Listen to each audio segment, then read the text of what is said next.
సంగతులన్నింటినీ కూడా మనం గమనిస్తూ వచ్చినాం కదా. అంతేకాదు యెహోషువ ఎంత గొప్ప నాయకుడో మనం చూస్తూ వచ్చినాం. అంతేకాదు మనం గమనించినట్లయితే దేవుడు మనము క్రిందటి వారం కూడా మనం వింటూ వచ్చినాం. దేవుడు వారిని ప్రేమించి వాళ్ళు ఐగుప్తు యొక్క చెరలో ఉన్నప్పుడు వారి యొక్క మొరని ఆలకించి వారిని ఐగుప్తులో నుంచి విడిపించి ఆ యొక్క ఎర్ర సముద్రం దాటించి అరణ్యంలో 40 సంవత్సరాలు వారి మధ్యలో ఉంటూ వారి మధ్య గొప్ప కార్యాలను చేస్తూ వచ్చినాడు. చేసిన తర్వాత వాళ్ళని యొక్క పాలు తేనెలు ప్రవహించేటువంటి యొక్క వారికి స్వాస్థ్యముగా ఇవ్వబడినటువంటి కానాను అనేటువంటి ప్రదేశంలోనికి వారిని తీసుకొస్తా వచ్చినాడు కదా. వారిని తీసుకొస్తా వచ్చి వాళ్ళకి ఇన్ని చేసినటువంటి వాళ్ళ పక్షాన్ని యుద్ధాలు చేస్తూ వచ్చినాడు. పగలు మేఘస్తంభముగా, రాత్రి అగ్నిస్తంభముగా వారితో పాటు ఉంటా వచ్చినాడు. కాబట్టి వాళ్ళని ఏం కోరుకుంటా వచ్చినాడు? వారి నుంచి దేవుడు యథార్థత కోరుకుంటా వచ్చినాడు. అంతేకాదు ఏం చేయాలనుకుంటా వచ్చినాడంటే ఆయన చెప్పినటువంటిది వాళ్ళు వినాలని కోరుకుంటా వచ్చినాడు కదా. వాళ్ళకి అదే చెప్తా వచ్చినాడు. వాళ్ళు కూడా అదే ఏం చేస్తూ వచ్చినారు? పైన ఉన్నటువంటి వచనాల్లో మేమేం చేస్తామన్నారు? అప్పుడు మేము ఎవరిని సేవిస్తామన్నారు? యెహోవాని సేవిస్తాం కదా. మేము యెహోవానే సేవిస్తాం, ఇంకెవరిని సేవించము అనేటువంటిది వాళ్ళు దృఢపరిచినటువంటి వారిగా, వాళ్ళు దృఢంగా చెప్పినటువంటి వారిగా ఉంటూ వచ్చినారు. మనం ఈ అధ్యాయం అంతా గమనించినట్లయితే చూడండి, ఇది ఇంగ్లీష్ బైబిల్లో అయితే ఎట్లా ఉందంటే NIV వర్షన్లో స్టార్టింగ్లో, అంటే మనకు ప్రతి అధ్యాయం స్టార్టింగ్లో ఒక కొటేషన్ లాగా, అంటే దీనికి అధ్యాయానికి ప్రీఫేస్ ఏంటి అనేది ఇస్తారు కదా. దీనికి ప్రీఫేస్ ఏమి ఏమని ఇచ్చినారంటే ద కవనెంట్ రిన్యూడ్ ఎట్ షెకెమ్ కదా. అంటే ఇక్కడ కూడా మనం చదువుకుంటూ వచ్చినాం, ద కవనెంట్ రిన్యూడ్ ఎట్ షెకెమ్ అంటే షెకెములో ఈ యొక్క నిబంధనని వాళ్ళు ఏం చేస్తూ వచ్చినారంటే తిరిగి పునరుద్ధీకరించుకుంటూ వచ్చినారు అనేటువంటి విషయాన్ని ఇది ఈ యొక్క అధ్యాయం అంతా తెలియజెప్తా ఉంది. అందుకే ఇక్కడ మనం గమనించినట్లయితే 25వ వచనంలో అట్లు యెహోషువ ఆ దినమున ఏం చేసినాడంట? ప్రజలతో నిబంధన చేసి వారికి షెకెములో కట్టడను విధిని నియమించినాడంట కదా. నిబంధన కదా. నిబంధన అనేటువంటిది ఎక్కడ ఎవరి మధ్య జరుగుతుంది? నిబంధన ఒకరే చేసుకుంటారా? లేదు. There has to be 2 parties కదా. ఇద్దరు ఉండాలి, ఈ పక్క ఒకరు ఉండాలి, ఆ పక్క ఒకరు ఉండాలి. వారి మధ్యలో జరిగితేనే దాన్ని ఏమంటారు? కాబట్టి మనం చూసుకున్నట్లయితే బైబిల్లో అనేక రకాలైనటువంటి నిబంధన. నోహుతో దేవుడు నిబంధన చేస్తూ వచ్చినాడు, అబ్రహాముతో నిబంధన చేస్తూ వచ్చినాడు కదా. ఇశ్రాయేలీయులతో ఐగుప్తులోంచి బయటకు వచ్చిన తర్వాత వాళ్ళతో కూడా నిబంధన చేస్తూ వచ్చినాడు కదా.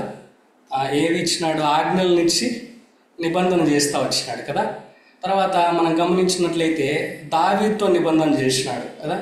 తర్వాత మనం గమనించినట్లయితే నూతన నిబంధన కదా.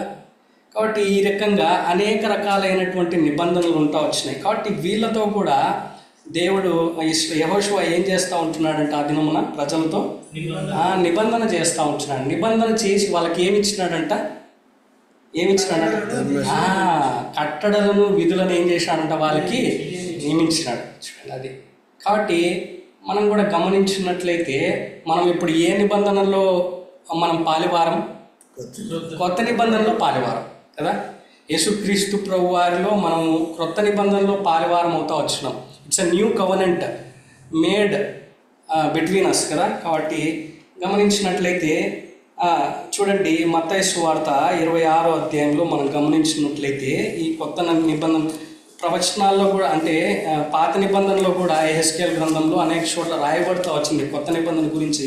కానీ ఇక్కడ మనము చూడవచ్చు 26వ వచనం నుంచి మనం గమనించినట్లయితే 28 నుంచి 27 మరియు ఆయన గిన్నె పట్టుకొని క్షమించి 26 నుంచి చదవను. వారు భోజనం చేయించుండగా యేసు ఒక రొట్టె పట్టుకొని దాన్ని ఆశీర్వదించి విరిచి తన శిష్యులకు ఇచ్చి, మీరు తీసుకుని తినుడి, ఇది నా శరీరం అని చెప్పాను. మరియు ఆయన గిన్నె పట్టుకొని కృతజ్ఞతాస్తుతులు చెల్లించి వారికి ఇచ్చి, దీనిలోనిది మీరందరూ త్రాగుడి, ఇది నా రక్తము, అనగా పాప క్షమాపణ నిమిత్తము అనేకుల కొరకు చిందింపబడుచున్న నిబంధన రక్తము నా తండ్రి రాజ్యములో మీతో కూడా నేను ఈ ద్రాక్షారసం క్రొత్తదిగా త్రాగు దినం వరకు ఇకను దాన్ని త్రాగనని మీతో చెప్పుచున్నాను. అంతటా వారు కీర్తన పాడి ఒలీవల కొండకు వెళ్ళిరి. చూడండి, క్రొత్త నిబంధన అని రాయబడుతూ వచ్చింది. ఇది నిబంధన అని కింద మనం గమనించినట్లయితే ఫుట్ నోట్లో క్రొత్త నిబంధన. కాబట్టి ఈ క్రొత్త నిబంధన ఏంటంటే ఇది నా రక్తము అనగా పాపక్షమాపణ నిమిత్తము అనేకుల కొరకు చెందింపబడుచున్న రక్తం కదా. కాబట్టి మనము ఆది ఆదంలో తప్పిపోతూ వచ్చినాము. తప్పిపోయినటువంటి మనల్ని తిరిగి ఆ యొక్క మనము అక్కడ సంబంధాన్ని కోల్పోయినటువంటి వారంగా ఉంటూ వచ్చినాము. ఆ సంబంధాన్ని తిరిగి పునరుద్ధీకరించడానికి లేదా రెన్యూ చేయడానికి ఆయన ఏం చేస్తూ వచ్చినాడంటే తను తాను ఆయన ఈ భూలోకానికి వస్తూ వచ్చినాడు. వచ్చి ఏం చేస్తూ వచ్చినాడు, మన కొరకై ఆ కల్వరి శిలువలో తన రక్తాన్ని చిందిస్తూ వచ్చినాడు. తద్వారా మనకేమొచ్చింది, పాప క్షమాపణ. కాబట్టి పాప క్షమాపణ కలుగుతూ వచ్చింది. ఇదే ఈ యొక్క క్రొత్త నిబంధన. కాబట్టి మనం ఎప్పుడైతే ఆయన మన కొరకై ఈ లోకానికి వచ్చినాడు, మన పాపముల కొరకై చనిపోయినాడు, మన పాపముల కొరకై ఆ కల్వరి శిలువలో రక్తం కార్చినాడు, మరణించినాడు, మరలా తిరిగి 3వ దినమున లేచినాడు, సజీవుడై తిరిగి వెళ్ళినాడు, తిరిగి రానై ఉన్నాడు అనేటువంటి ఈ యొక్క దాని అంతటి మీద విశ్వాసం ఉంచడం ద్వారా మనకేమొచ్చింది, రక్షణ వస్తూ వచ్చింది, పాపక్షమాపణ కలుగుతూ వచ్చింది కదా. మనం ఎప్పుడైతే ఆయన సన్నిధిలోకి వచ్చి మన పాపములను ఒప్పుకుంటూ వచ్చినామో మనకేమొచ్చింది, పాపక్షమాపణ వస్తూ వచ్చింది. అప్పుడే మనం ఏమైపోతూ వచ్చినాం, దేనిలో పాత్రలం అవుతూ వచ్చినాం, క్రొత్త నిబంధనలో పాత్రలం అవుతూ వచ్చినాం కదా. కాబట్టి ఇప్పుడు మనము దేంట్లో ఉన్నాం, క్రొత్త నిబంధన. కాబట్టి అంతేగా చూడండి, దీనికి మధ్యవర్తి ఎవరంట, ఏప్రిల్కి రాసినటువంటి పత్రిక 9వ అధ్యాయము 15వ వచనం చూడండి. ఏప్రిల్కి రాసినటువంటి పత్రిక 9వ అధ్యాయము 15వ వచనం. ఈ హేతువు చేత మొదటి నిబంధన కాలంలో జరిగిన అపరాధముల నుండి విమోచనము కలుగుటకై ఆయన మరణం పొందినందున పిలువబడిన వారు నిత్యమైన స్వాస్థ్యమును గూర్చిన వాగ్దానమును పొందు నిమిత్తము ఆయన క్రొత్త నిబంధనకు మధ్యవర్తి అయి ఉన్నాడు. ఎవరు ఈ మధ్యవర్తి? యేసుక్రీస్తు ప్రభువారు. కాబట్టి ఈ క్రొత్త నిబంధనకి మధ్యవర్తి ఎవరంటే యేసుక్రీస్తు ప్రభువారే. ఇది యేసుక్రీస్తు ప్రభువారికి మనకు మధ్యలో ఉన్నటువంటి నిబంధన. కాబట్టి ఇది మనల్ని ఏం చేస్తూ ఉందంటే దేవునికి మరింత సమీపంగా తీసుకొని వస్తూ ఉంది కదా.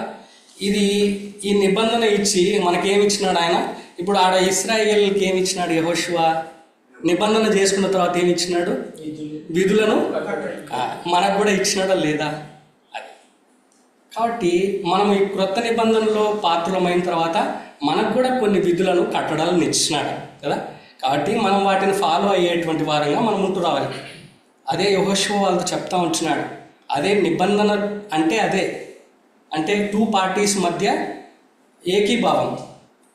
They sign something like I'm giving this, you have to do this కదా. అదే నిబంధన అంటే. కాబట్టి నేను మీ కొరకే పాపక్షమ అంటే మీ పాపముల కొరకే విమోచన నేను తీసుకొచ్చినాను. కాబట్టి నువ్వేం చేయాలా, నీకు ఇచ్చినటువంటి విధులను కట్టడాలను, నేను ఇచ్చినటువంటి విధులను కట్టడాలను నువ్వు పాటించాలి. కాబట్టి మనకి ఇచ్చినటువంటివి అవే అనేకమైనటువంటి కట్టడలు ఇస్తూ వచ్చినాడు కదా, విధులు ఇస్తూ వచ్చినాడు. ఏమని ఇస్తూ వచ్చినాడు, తను తాను ఉపేక్షించుకొని ఏం చేయాలంట, ఎవరిని వెంబడించాలంట, అదొక విధి, అదొక కట్టడ. అర్థమైందా? విధులు కట్టడలు అంటే ఏంటంటే రూల్స్ లేదా లాస్.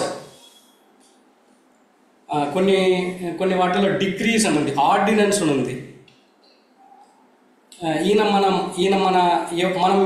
మనం ఎవరి సేవకులము, యేసుక్రీస్తు ప్రభువారి యొక్క సేవకులం కదా.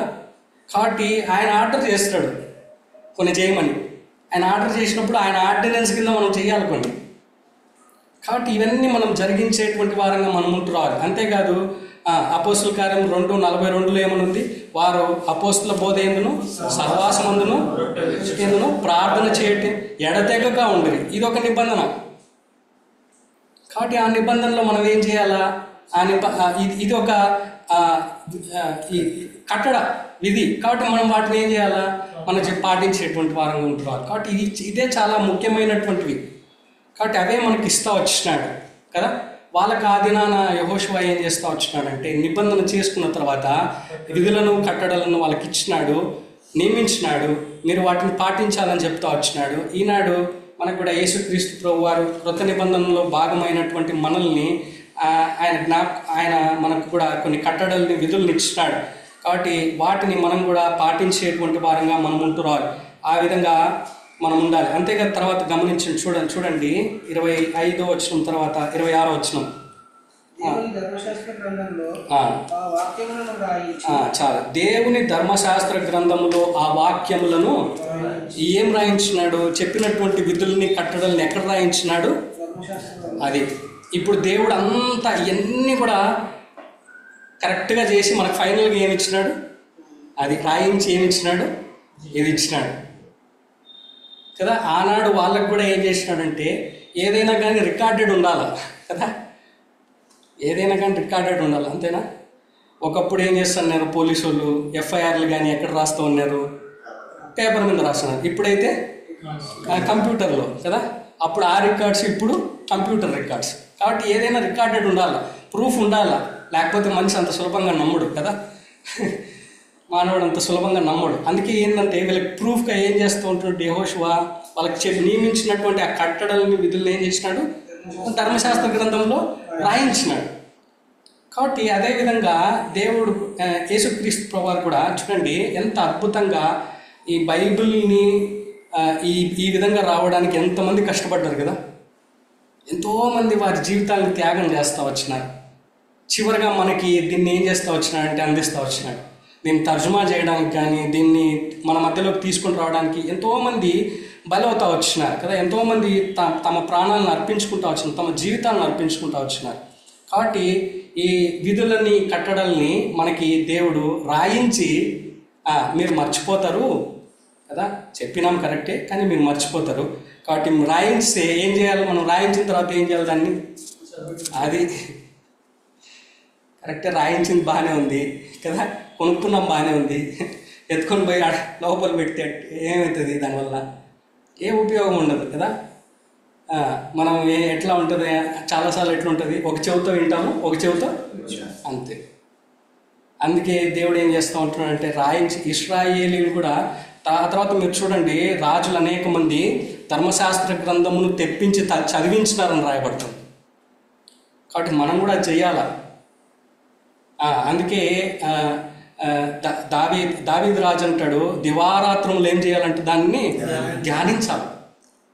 అది మనం దివారాత్రులు ధ్యానించాలి. అందుకే మనకి ఇది ఇవ్వబడతా వచ్చింది. కాబట్టి వాటిని ధ్యానించి వాటి ప్రకారంగా జీవించాలి అనేటువంటిది ఆయన కోరిక. ఆ విధంగా మనం జీవించినప్పుడే మనం మధ్యాహ్నం విన్నట్లు ఆ బబులోను ఏమెడుతుంది, దానిలోనికి అది లేకపోతే ఉగ్రత మన మీద మహా ఉగ్రత. దీన్ని పాటించకపోతే మహా ఉగ్రత వచ్చేదిగా వస్తుంది. కాబట్టి ఆ విధంగా వ్రాయించినాడంట. వ్రాయించిన తర్వాత ఏం చేసినాడు చూడండి. వ్రాయించిన తర్వాత ఏం చేసినాడు? పెద్ద రాతిని తెప్పించి యెహోవా పరిశుద్ధ స్థలములోనున్న సింధూర వృక్షము క్రింద దాన్ని నిలువ పెట్టినాడంట. కాబట్టి ఈ పెద్ద రాతిని తీసుకొచ్చి పెట్టినాడు కదా. ఎందుకు తీసుకొచ్చి పెట్టినాడు అనేటువంటిది తర్వాత రాయబడుతూ ఉంది. జనులందరితో ఇట్లా నేను ఆలోచించుడి, యెహోవా మనతో చెప్పిన మాటలన్నీ ఈ రాతికి వినబడిన గనక అది మన మీద సాక్షిగా ఉండును. మీరు మీ దేవుని విసర్జించిన ఎడల అది మీ మీద, అది రాళ్ళు సాక్ష్యాలంట కదా. కాబట్టి ఆ రాయిని తెప్పించి ఇదే సాక్ష్యం అని చెప్తా ఉంటున్నాడు యెహోషువ. కాబట్టి దేవునికి అసాధ్యమైనటువంటిది ఏదీ లేదు. రాళ్ళు సాక్షులుగా ఉంటాయి. అంటే మనం గమనించినట్లయితే ఈ రాయిని మనము రాయి ఎవరికి సాదృశ్యంగా చెప్పబడుతూ వచ్చింది? యేసుక్రీస్తు ప్రభు వారికి కదా. ఈయనే రాయి. అనేక రకాలైనటువంటి కార్నర్ స్టోన్ అని ఉంది కదా, మూల రాయి అని ఉంది కదా. కాబట్టి అనేక పేతురు రాసినటువంటి మొదటి పత్రికలో కూడా ఆయన గురించి రాయి అని చెప్పబడుతూ వచ్చింది. అనేక రకాలుగా ఆయన రాయిగా చెప్పబడుతూ వచ్చినాడు కదా, మూల రాయిగా పిలువబడుతూ వచ్చినాడు. అంతేకాదు చూడండి దానియేలు గ్రంథము 2వ అధ్యాయంలో అయితే, దానియేలు గ్రంథము 2వ అధ్యాయము 34వ వచనం. దానియేలు గ్రంథము 2వ అధ్యాయము 34వ వచనం. మరియు చేతి సహాయం లేక తీయబడిన ఒక రాయి ఆ, ఇనుమును మట్టియు కలిసిన ఆ ప్రతిమ యొక్క పాదముల మీద పడి ఆ, దాని పాదములను పుత్తినీరుగా విరుగగొట్టినట్లు ఆ, తమకు కనబడెను. ఆ. అంతటా ఇనుమును మట్టియు ఇత్తడియు వెండియు బంగారమును ఏకముగా దంచబడి ఆ. కళ్ళంలోని చెత్త వలె కాగా వాటికి స్థలము ఎచ్చటను దొరకకుండా గాలి వాటిని కొట్టుకొని పోయింది. ప్రతిమను విరగొట్టిన ఆ రాయి సర్వభూతలమంతా మహాపర్వతమాయను.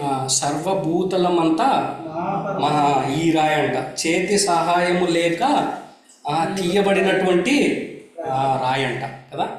కాబట్టి ఈ రాయి ఎంత పెద్దదైంది, మహాపర్వతం అంత పెద్దదైందంట కదా.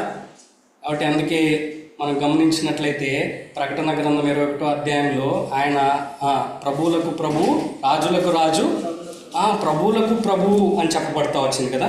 కాబట్టి ఆయన రాజులకు రాజు, ప్రభువులకు ప్రభువుగా ఉంటా వచ్చినాడు. కాబట్టి మనము చూడండి ప్రకటన 19:16 రాజులకు రాజును, ప్రభువులకు ప్రభువును అను నామము ఆయన వస్త్రం మీదను తొడ మీదను, రాజులకు రాజు, మహాపర్వతం అయినాడు ఈయన కదా. కాబట్టి ఈయనే క్రీస్తు. కాబట్టి మనకు సాక్షి కూడా ఆయనే కదా.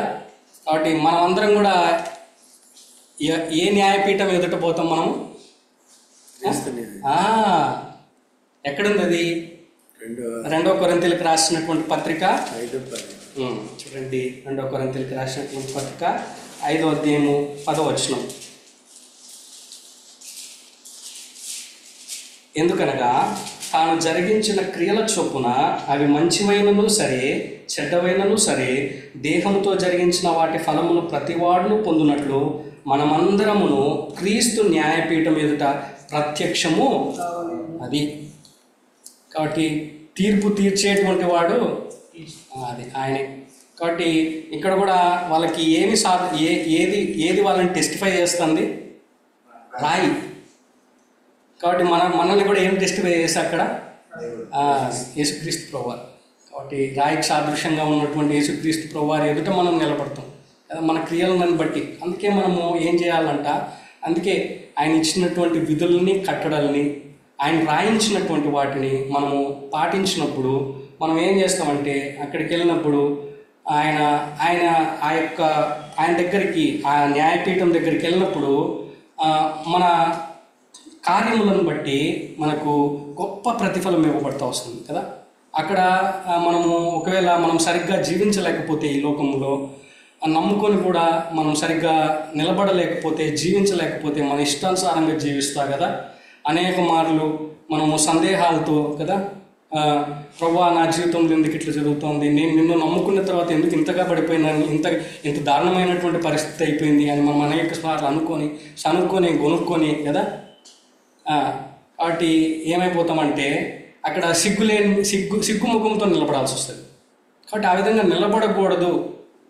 సిగ్గు లేనటువంటి ముఖంతో మనం నిలబడాలి ఆయన ఎదుట అనేటువంటిది ఆయన కోరిక, ఆయన ఆకాంక్ష అయింది కదా. ఆ విధంగా మనం ఉండాలని ఆయన కోరుకుంటా ఉంటున్నాడు. కాబట్టి ఈ క్రొత్త నిబంధన వీళ్ళకి ఇచ్చినటువంటి నిబంధన ఏంది? వాళ్ళు అందుకే వాళ్ళకి ఏం చెప్తా ఉంటున్నాడంటే, ఏమంత ముందు ద్వితీయోపదేశకాండం అంతట్లో కూడా వాళ్ళకి మీరు కట్టడల్ని, విధుల్ని అనుసరించి నడుచుకున్నంత కాలం కూడా నేనేం చేస్తాను, మీకు తోడుగా అంట.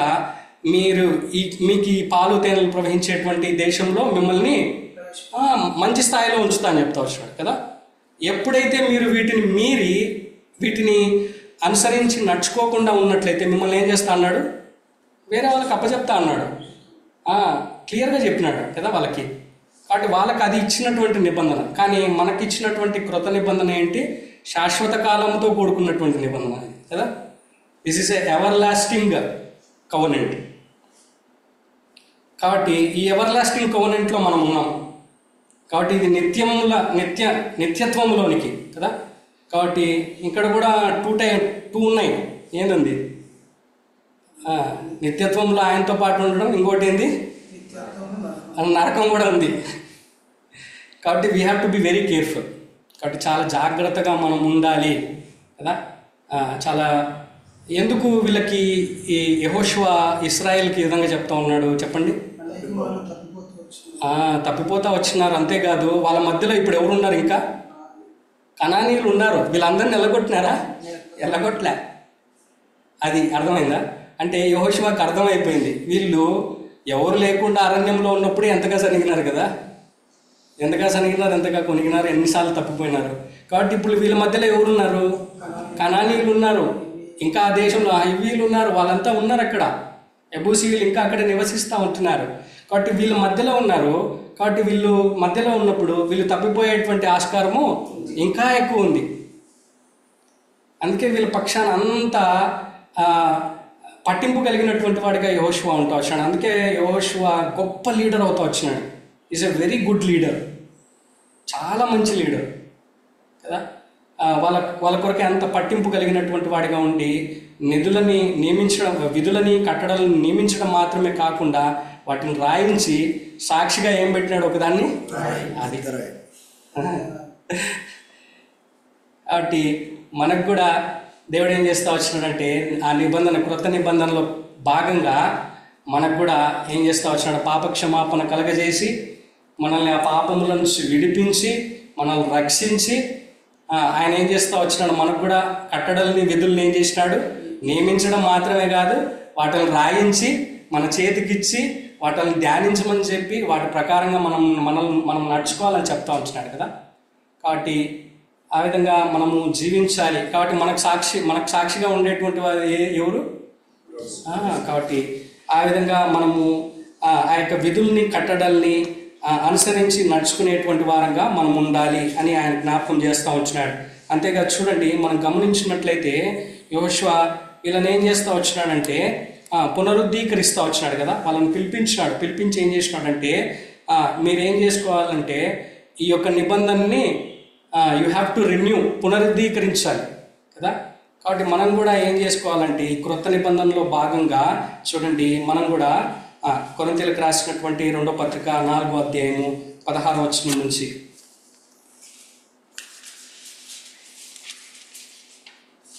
కావున మేము అధైర్యపడము, ఆ బాహ్య పురుషుడు కృషించుచున్నాడు, ఆంతర్య పురుషుడు దినదినము నూతనపరచబడుచున్నాడు. మేము దృశ్యమైన వాటిని చూడక అదృశ్యమైన వాటిని నిదానించి చూస్తున్నాము. కనుక క్షణమాత్రమున్న మా చులకని శ్రమ మా కొరకు అంతకంతకు ఎక్కువగా నిత్యమైన మహిమ భారమును కలగజేయచ్చు. దృశ్యమైన అనిత్యములు, అదృశ్యమైన నిత్యం. చాలు చూడండి, ఇక్కడ ఏమంటా ఉన్నాడంటే దినదినము ఏం చేయాలంటే దినదినము మనం నూతనపరచుకోవాలి. అర్థమైందా? So we have to renew our cells daily. ప్రతిదినము మనం రెన్యూ చేసుకోవాలంటే ఏం చేయాలా? అది మనం పొద్దున్నే లేచి ఏం చేయాలా? ప్రార్థన చేసుకోవాలా, వాక్యాన్ని చదువుకొని ప్రభువా ఈ దినం నేను ఎలాగ జీవించాలి కదా. నువ్వు నన్ను క్రొత్త నిబంధనలకు భాగంగా నన్ను తీసుకొచ్చినావు కాబట్టి నేను ఏ విధంగా నడుచుకోవాలి, నీ విధులను కట్టలను ఏ విధంగా నేను అనుసరించి నడుచుకోవాలి అనేటువంటి విషయాలని మనము జ్ఞాపకం చేసుకుని ఆ విధంగా నడుచుకునేటువంటి వారంగా మనం ఉంటూ రావాలి. అంతేకాదంట మనం వేటిని చూడాలంట? అదృశ్యమైన వాటి విషయమై మనం చింతించకూడదు కదా. అనేక మార్లు మనం దృశ్యమైన వాటి విషయమై ప్రాకులాడుతూ ఉంటాం, అనేక తంటాలు పడుతూ ఉంటాం కదా. కాబట్టి ఇక్కడ చెప్పబడతా ఉంది ఏంటంటే మనం అదృశ్యమైన వాటినే చూడాలి కదా. ఏలైనగా దృశ్యమైనవి ఏంటి అంట? అనిత్యములు, అదృశ్యమైనవి నిత్యములు. కాబట్టి ఇట్లా మనం ఈ క్రొత్త నిబంధన నిత్యమైనటువంటిది అనేటువంటి దానికి రుజువు ఇది. కాబట్టి మనం ఈ నిబంధనలో భాగంగా ఉన్నాం కాబట్టి అదృశ్యమైన వాటిని మనము ఎతకాలి. ఆ అదృశ్యమైనటువంటివి ఎట్లా ఉంటాయంట? నిత్యం ఉంటాయి. కాబట్టి వాటి మీదనే మన మనసు కలిగి ఉండాలి. కాబట్టి అదే మనము జరిగించేటువంటి వారంగా వాటిపైనే మన మనసు ఉంచుకునేటువంటి వారంగా మనం ఉంటూ రావాలి. అంతేకాదు మనము ఏం చేయాలంట? మనకి ఇవ్వబడినటువంటి చూడండి ప్రతిదినము మనం చేయడం మాత్రమే కాదు, మనం రెన్యూ చేసుకోవడం మాత్రమే కాదు, కానీ దేవుడు మనకు అద్భుతమైనటువంటి అవకాశం ఇచ్చినాడు. ఏమి ఇచ్చినాడు? ప్రతి ఆదివారం కూడా ఆయన సంఘంలోకి వచ్చి ఆయన శరీరంలో, ఆయన రక్తంలో పాలు పొందేటువంటి గొప్ప. కాబట్టి మనం అప్పుడు కూడా మనం వచ్చి ఏం చేసుకోవాలంటే మనల్ని మనము పునరుద్ధీకరించుకుంటూ ఉండాలి, నూతనపరుచుకుంటూ ఉండాలి కదా. అదే మనం చేయాల్సింది. మనం ఎప్పుడైతే ఆ విధంగా చేస్తామో మన జీవితంలో ఏమవుతుందంటే అదే జరుగుతుంది. ఏంది? Behold I will make all things new. ప్రతిదినం కొత్తదిగా, ప్రతిదీ కొత్తదిగా, ప్రతిదీ మన జీవితంలో కొత్తగానే ఉంటుంది. కాబట్టి ఇదంతా కూడా దానిలో భాగమే, క్రొత్త నిబంధనలో భాగమే. కాబట్టి మనం ఆ విధంగా జీవించాలి అని ఆయన కోరుకుంటూ వస్తూ ఉంటున్నాడు. ఆ విధంగా మనం ఉండాలి. అంతేకాదు, చూడండి, అయిపోయిన తర్వాత ఏం చేసినాడంటే అప్పుడు యెహోషువ ప్రజలను తమ స్వాస్థ్యములకు వెళ్ళనంపెను. కాబట్టి ఆ విధంగా ఏం చేస్తూ వచ్చినాడంటే యెహోషువ తిరిగి వాళ్ళని, బాబు మీరు ఏం చేయాలంటే you have to renew your cells daily. మీరు ఈ నిబంధనని జ్ఞాపకం చేసుకోవాలా, వీటిలన్నింటినీ ఫాలో. కాబట్టి మనం కూడా ఆ విధంగా మనం ఎక్కడున్నా కానీ వాళ్ళ స్వాస్థ్యాల కంటే వాళ్ళందరూ వెళ్ళిపోయినారు. చూడండి, మనం మొదటి వచనంలో గమనించినట్లయితే ప్రతి తెగ కదా అందరినీ పిలిచినాడు. కాబట్టి మనం ఎక్కడున్నప్పటికీ, అది మనము పనిచేసుకునేటువంటి స్థలంలో ఉన్నా, మనం ఇంట్లో ఉన్నా, ఎక్కడున్నా కూడా, చూడకపోయినా కదా, మనం ఏం చేస్తూ ఉండాలంటే ఈ నిబంధనని జ్ఞాపకం చేసుకొని మనం దాని ప్రకారంగా జీవించేటువంటి వారంగా, దాని ప్రకారంగా నడుచుకునేటువంటి వారంగా మనం ఉండాలి. అంతేకాదు, ఈ సంగతులు జరిగిన తర్వాత నూను కుమారుడును యెహోవా దాసుడైన యెహోషువ 110 సంవత్సరముల వయసు గలవాడే 110 సంవత్సరాలు బతికినాడంట కదా. ఇంకొక ఆయన కూడా 110 సంవత్సరాలు బతికినాడు. ఎవరైనా? యోసేపు. మీ తర్వాత చూడండి, ఆదికాండంలో రాయబడింది 110 సంవత్సరాలు బతికినాడు ఆయన కూడా. కాబట్టి యెహోషువ కూడా 110 సంవత్సరాలు. చాలా మనం గమనించినట్లయితే యెహోషువకి యేసుక్రీస్తు ప్రభు వారికి చాలా సిమిలారిటీస్ గమనించవచ్చు మనం కదా. యెహోషువ ఏం చేస్తూ వచ్చినాడు? ఎంత దీనంగా ఉంటా వచ్చినాడంటే అరణ్యంలో ఉన్నంత కాలం కూడా మోషే వీళ్ళని నడిపించేంత వరకు కూడా మోషేకి నమ్మకంగా విధేయత కలిగినటువంటి వాడిగా జీవిస్తూ వచ్చినాడు. అంతేకాదు, బెస్ట్ స్పై కదా. వాళ్ళందరిలో వేగులు చూసి పోయినటువంటి వాళ్ళందరిలో కూడా ఇద్దరు బెస్ట్గా ఉన్నారు. ఎవరు?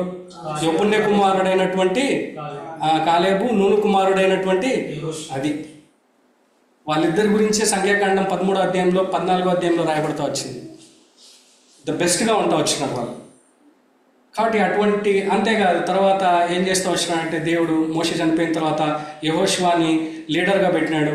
యెహోషువని నడిపించుకున్నప్పుడు కూడా యెహోషువ ఏం చేస్తూ వచ్చినాడంటే ఇశ్రాయేల్ పక్షాన యుద్ధం చేసి, చూడండి మనం గమనించినట్లయితే దేవుని మాట ఇంటా, దేవునితో పాటు ఆ విధంగా నడుచుకుంటా వెళ్ళి ఇశ్రాయేల్ని ఎక్కడికి చేర్చినాడు? కనాను. యేసుక్రీస్తు ప్రభు వారు కూడా మన పక్షాన మధ్యవర్తిగా ఉండి మన కోసం ఆయన ప్రాణాలను పెట్టి ఆయన మనల్ని ఎక్కడికి చేరుస్తూ ఉంటున్నాడు? నిత్యమైనటువంటి వాగ్దానం చేయబడి. కాబట్టి యెహోషువకి దేవునికి యేసుక్రీస్తు ప్రభు చాలా సిమిలారిటీస్. కాబట్టి గొప్ప లీడర్గా యెహోషువ జీవించి 110 సంవత్సరాలు జీవిస్తూ వచ్చినాడు. కాబట్టి మనం కూడా ఆ విధంగా ఉండాలి కదా. ఇప్పుడు మనం గమనించినట్లయితే మనం అందరం సాఫ్ట్వేర్ ఇండస్ట్రీలో అయిపోయింది. నేను ముగించేస్తాను. సాఫ్ట్వేర్ ఇండస్ట్రీలోనే ఉన్నాం కదా. మనము ఎప్పుడు సాఫ్ట్వేర్ ఇంజనీర్గానే ఉండాలని కోరుకుంటామా, లేకపోతే టీమ్ లీడ్ అవ్వాలని కోరుకుంటామా? అవ్వాలని కోరుకుంటాం. టీమ్ లీడ్ అయిన తర్వాత కొన్ని రోజులు చేసాం, మళ్ళీ తర్వాత ఏమనుకుంటాం? మేనేజర్ అవ్వాలని కోరుకుంటాం. But we have to be in such a way. ఎప్పుడు మనం ఇంకా అక్కడే ఉండాలని కోరుకోకూడదు. ప్రోగ్రెస్ ఉండాలి అది. సో మనం ఉద్యోగంలో ఏ విధంగా ప్రోగ్రెస్ అవుతున్నామో దేవునిలో కూడా అట్లే ప్రోగ్రెస్ ఉండాలి మన జీవితాల్లో. కాబట్టి అనుదినము మనం ఆ ప్రోగ్రెస్ని చేసుకుంటా ముందుకు వెళ్తూ ఉండాలి. ఇది మన చేతుల్లో ఏం లేదు. Really we're not able to do that. Only God can do that. కాబట్టి మనం ఎప్పుడు కూడా ఆయన పాదాల దగ్గరకు వచ్చినప్పుడు మనం ఆ ప్రోగ్రెస్ని మనం చూడగలుగుతాం. యెహోషువ జీవితంలో కూడా అదే జరుగుతూ వచ్చింది. దావీదు జీవితంలో కూడా అదే జరుగుతూ వచ్చింది. కాబట్టి వాళ్ళు తాము తగ్గించుకొని వాళ్ళు ఆయన దగ్గరకు వచ్చినప్పుడు వాళ్ళని ఏం చేస్తూ వచ్చారంటే ప్రోగ్రెస్ కదా. ఎక్కడ గొర్రెలు కాసుకునేవాడు ఎక్కడ రాజు అవుతూ వచ్చినాడు కదా. So that is the progress. కాబట్టి మనం కూడా ఆ విధంగా ఉండాలి అనేటువంటిది ఆయన కోరిక. కాబట్టి ఆ విధంగా జీవించినట్లు దేవుడు మనకు సహాయం చేయగాక.